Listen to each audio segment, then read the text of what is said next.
भूल से भी अगर एक बेलपत्र, एक श्वेत पुष्प शंकर भगवान को समर्पित हो जाता है तो ये मानकर चलें कि आपने कुछ मांगा भी नहीं तो भी शंकर भगवान देने के लिए आपके दरवाजे पर पहुंच जाए। अष्टमी तिथि आए तो अशोक सुंदरी वाली जो जगह है वहां पर हल्दी की 7 बिंदियां लगा दो, लड़का लड़की का हाथ उस बिंदी पर रगवा दो, उसका नाम गोत्र बोलो, उसी हल्दी में उसके हाथ पीले करवा दो और पीपल के पेड़ पर उस हाथ के 5 छापे पड़वा दो। 3 महीने में विवाह पक्का हो जाता है महाराज। उसका इतना, अशोक सुंदरी के उस हल्दी का इतना प्रमाण, 3 माह के अंतर्गत विवाह नक्की होता है। इतना इतना प्रमाण है महाराज। भगवान शिव की आराधना का कोई साधारण, इतना सुंदर कहा है। शिव महापुराण की कथा वर्णन करती है, यदि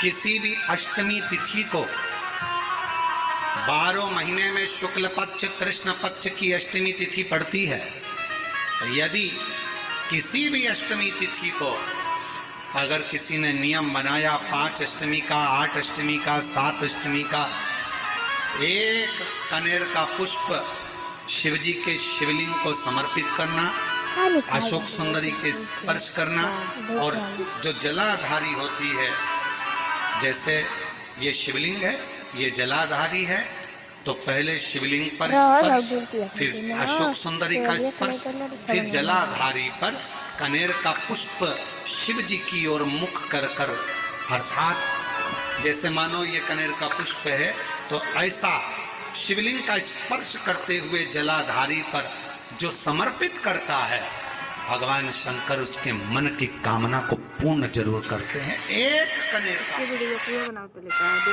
कनेर का पुष्प, माँ श्रृंगार कर रही है, कनेर के पुष्प से माता सती श्रृंगार कर रही है। पहले जटा का श्रृंगार किया, बड़ा। अष्टमी के दिन 5 वृक्ष की पत्ती को, कितने वृक्ष?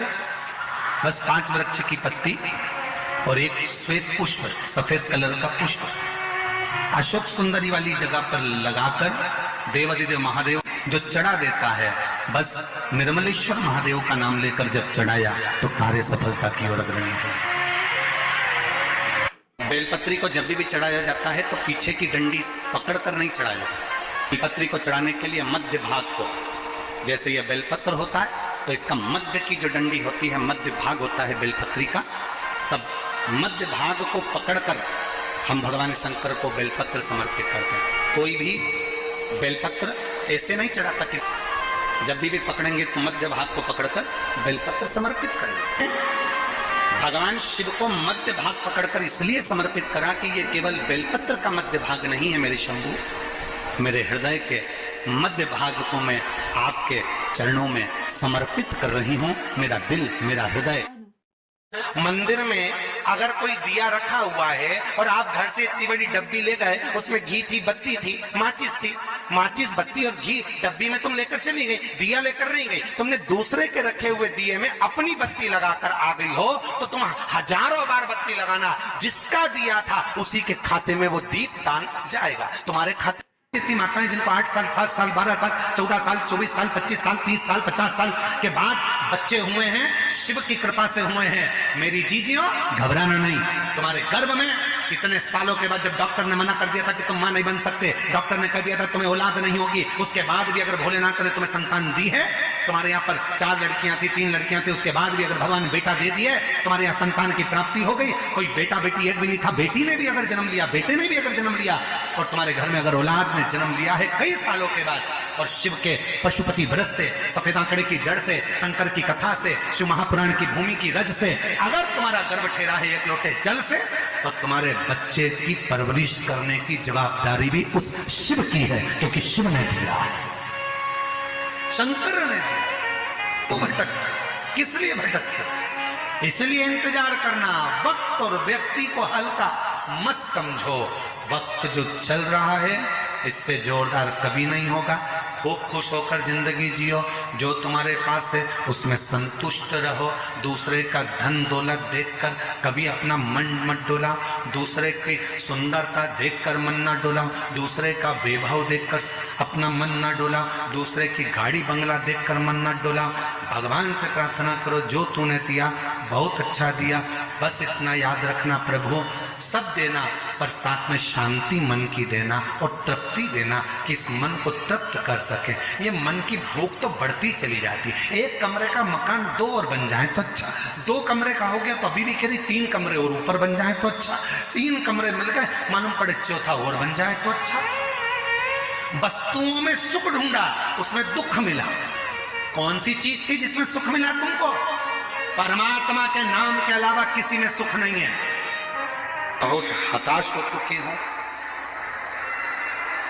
बीमारी समाप्त नहीं हो रही, या मेरा दुख या मेरी तकलीफ है समाप्त नहीं हो रही, कष्ट मेरे मिट्टी नहीं है, दुख मेरे समाप्त ही नहीं। तब बेलपत्री के जो बीच वाली पत्ती होती है और उस पत्ती के नीचे 2 पत्तियां होती हैं, बहुत ध्यान से देखिएगा और समझिएगा। जैसे ये बीच वाली पत्ती है और उसके नीचे 2 पत्तियां, इसके मध्य में जो डंडी है बेलपत्री के और ये 2 पत्ती के बीच में जो डंडी रहती है, समझते हैं ना सब लोग? समझ रहे हैं ना? बेलपत्री की बड़ी पत्ती पहले नंबर की पत्ती और उसके नीचे की 2 पत्तियां, उसके बीच की जो डंडी होती है, इस डंडी में चंदन का लेपन कर ये बीच की जो भाग है डंडी है उसमें ये देखिए, ये तो 2, एक ये पत्ती हो।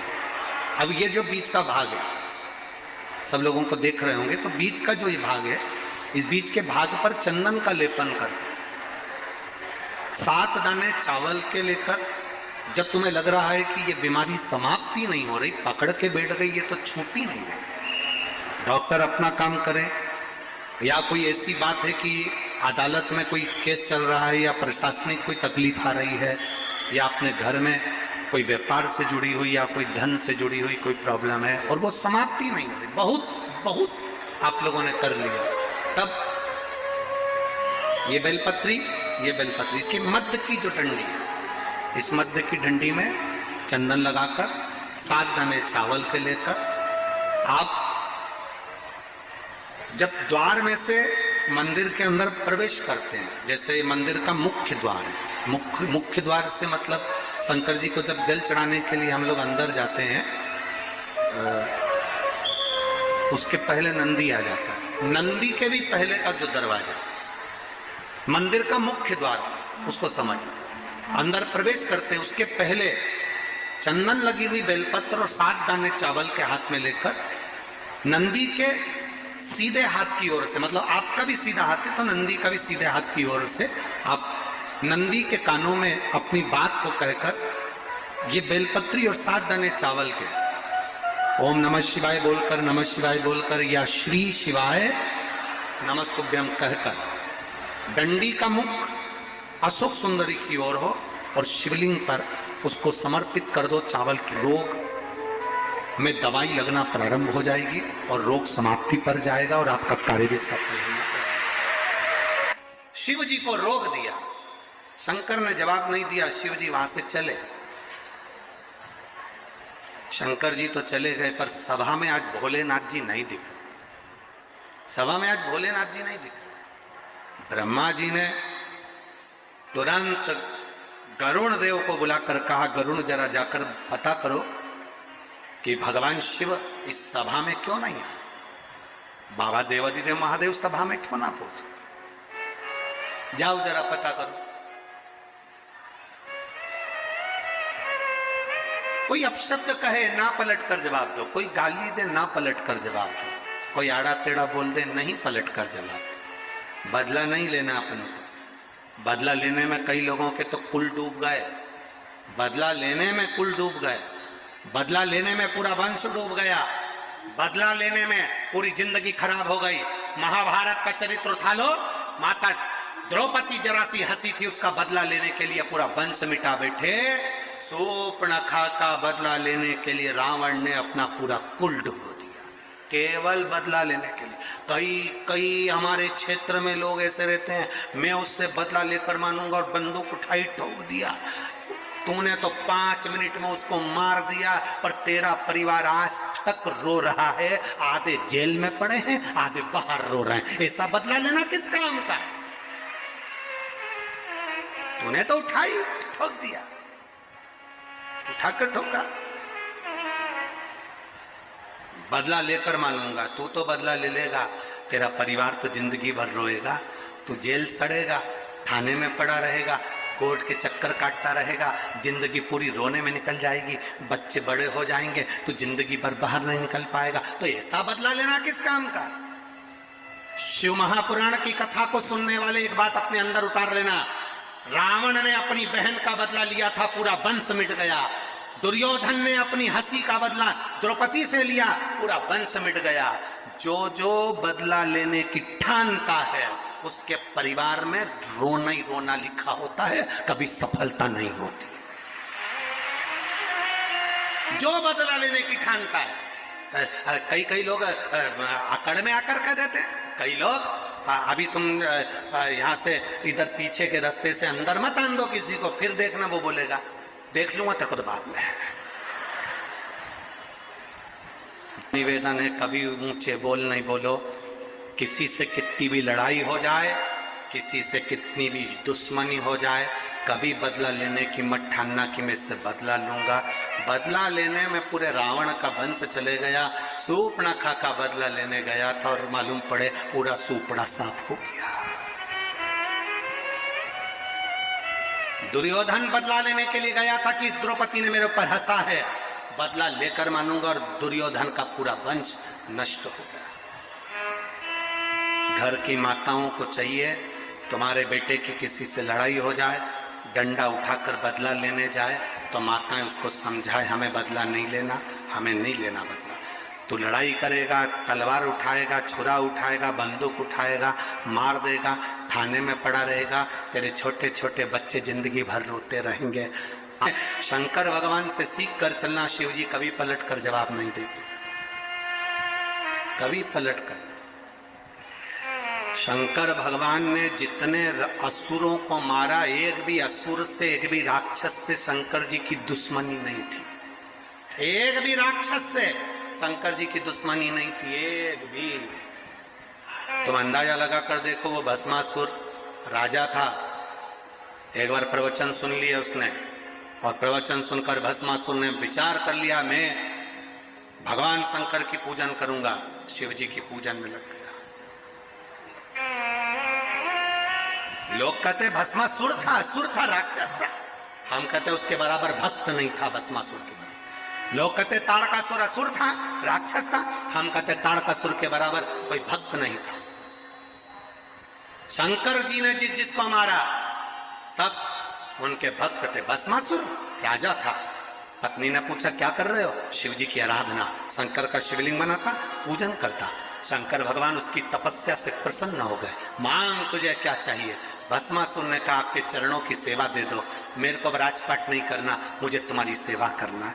शंकर भगवान ने कहा मेरे पास सब है, नंदी है, भृंगी है, श्रृंगी है, पत्नी है, सर्प है, गंगा है, सब है, मुझे तेरी जरूरत नहीं। नहीं नहीं नहीं, मैं तो आपकी सेवा करूंगा चाहे कुछ भी हो जाए, मुझे तो आपकी सेवा करना है, आप मुझे सेवा में रखो। शंकर भगवान ने कहा तो फिर एक काम कर, पार्वती जी से पूछा इसको कौन सी सेवा दें। पार्वती जी ने कहा एक काम करो, इसको भस्म लाकर चढ़ाने की सेवा दे दो। भस्म चढ़ाने की सेवा? हाँ। पार्वती जी के कहने पर शंकर भगवान ने भस्मासुर से कहा तू जा, भस्म लाना, मेरे पर चढ़ाना। शमशान की भस्म मुझ पे चढ़ना चाहिए, इसके सिवाय कुछ भी नहीं। मुर्दे की भस्म मुझे चढ़े, उसके सिवाय कुछ नहीं। अब भस्मासुर शमशान जाता, वहां से भस्म लाता, शिव जी को चढ़ा देता। शंकर बड़े खुश रहते, रोज यही करता, प्रतिदिन सुबह जाना, भस्म लाना, चढ़ाना।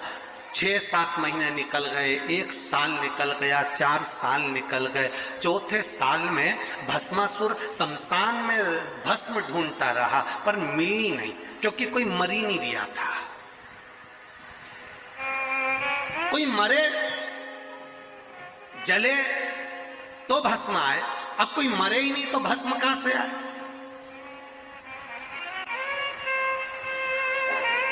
भस्मासुर को बड़ा गुस्सा आया, भोलेनाथ जी ने मुझे सेवा दी और मुझे भस्म नहीं मिल रही है, मैं करूं क्या?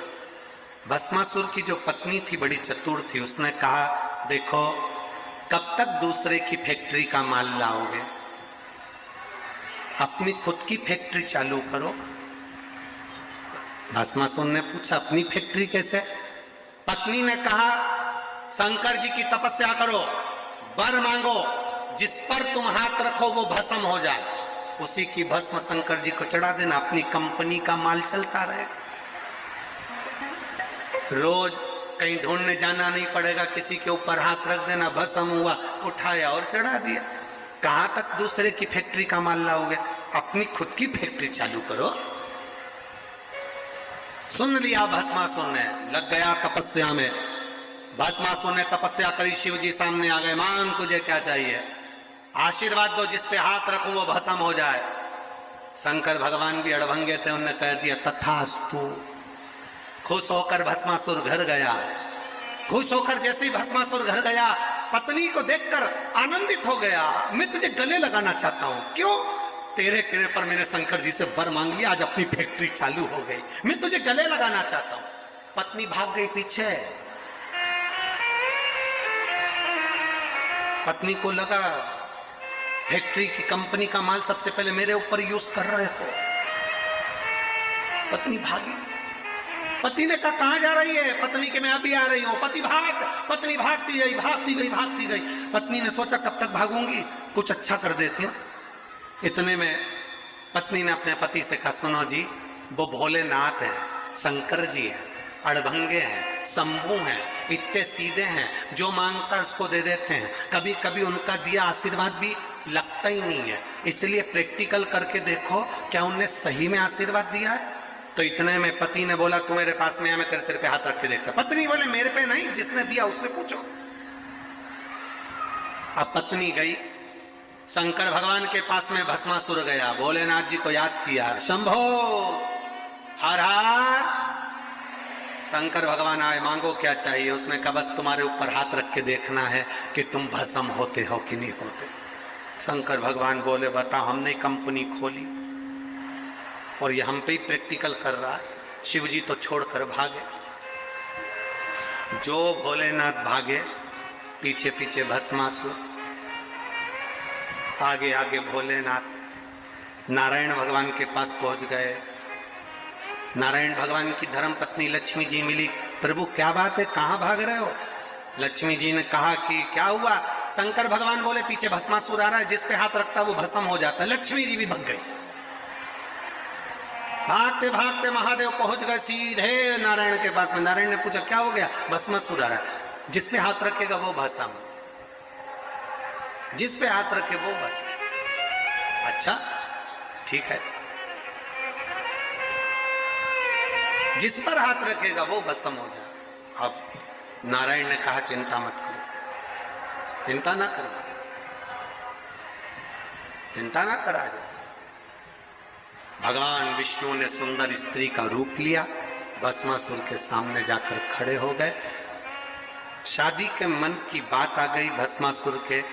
भगवान विष्णु ने कहा मैं जैसा नाचूं वैसा नाचोगे तो मैं तुमसे शादी करूं। नारायण ने हाथ करा ऊपर, भस्मासुर ने हाथ करा ऊपर। नारायण ने दोनों हाथ करे ऊपर, भस्मासुर ने दोनों हाथ करे ऊपर। नारायण ने अपने दोनों हाथ रखे सिर पर, भस्मासुर ने जो रखे सिर पर। हो गया। और महाराज अगर किसी व्यक्ति का एक्सीडेंट हो गया है और बिल्कुल डॉक्टर ने कह दिया कि इसका बचना मुश्किल है, तब प्रयास करो बन सके, रात्रि के समय हो चाहे दिन का समय हो, कभी भी शिव जी के मंदिर में जाकर एक हाथ में दूध लेकर, एक हाथ में जल लेकर, मां प्रत्यंगिरा का नाम लेकर, मां दंतेश्वरी का नाम लेकर उस दूध और जल की धार को एक साथ शिव पर चढ़ाना प्रारंभ करो और प्रारंभ करो और उसका नाम बोलकर कि बाबा उसको संभाल लेना मेरे भोलेनाथ। बहुत डॉक्टर मना कर रहा है पर तू कृपा करेगा तो वो अच्छा हो जाए, तेरी करुणा तो वो ठीक हो जाए। ठीक है, जिस स्त्री के रजो धर्म में रजो धर्म के समय पर कोई नारी कहती है पेट दर्द होता है, कोई कहती है रजो धर्म नहीं आता, कोई कहती है रजो धर्म रुक जाता। वो नारियां जो बहुत उदर से जुड़ी हुई कहीं ना कहीं तकलीफों में होती हैं, अगर माँ प्रत्यंगिरा का स्मरण कर कर एक चावल का दाना भगवान देवाधिदेव महादेव जिस जलाधारी पर, वो जो गोल जलाधारी है, जिस जलाधारी पर शंकर का शिवलिंग रखा हुआ है, उस जलाधारी पर कहीं पर भी एक चावल का दाना या तो मां दंतेश्वरी का नाम लेकर या प्रत्यंगिरा माता का नाम लेकर अगर चढ़ा देती है तो उस नारी के रजो धर्म से जुड़ी जितनी प्रॉब्लम है वो सब समाप्त हो जाती है। यहां तक प्रत्यंगिरा माता का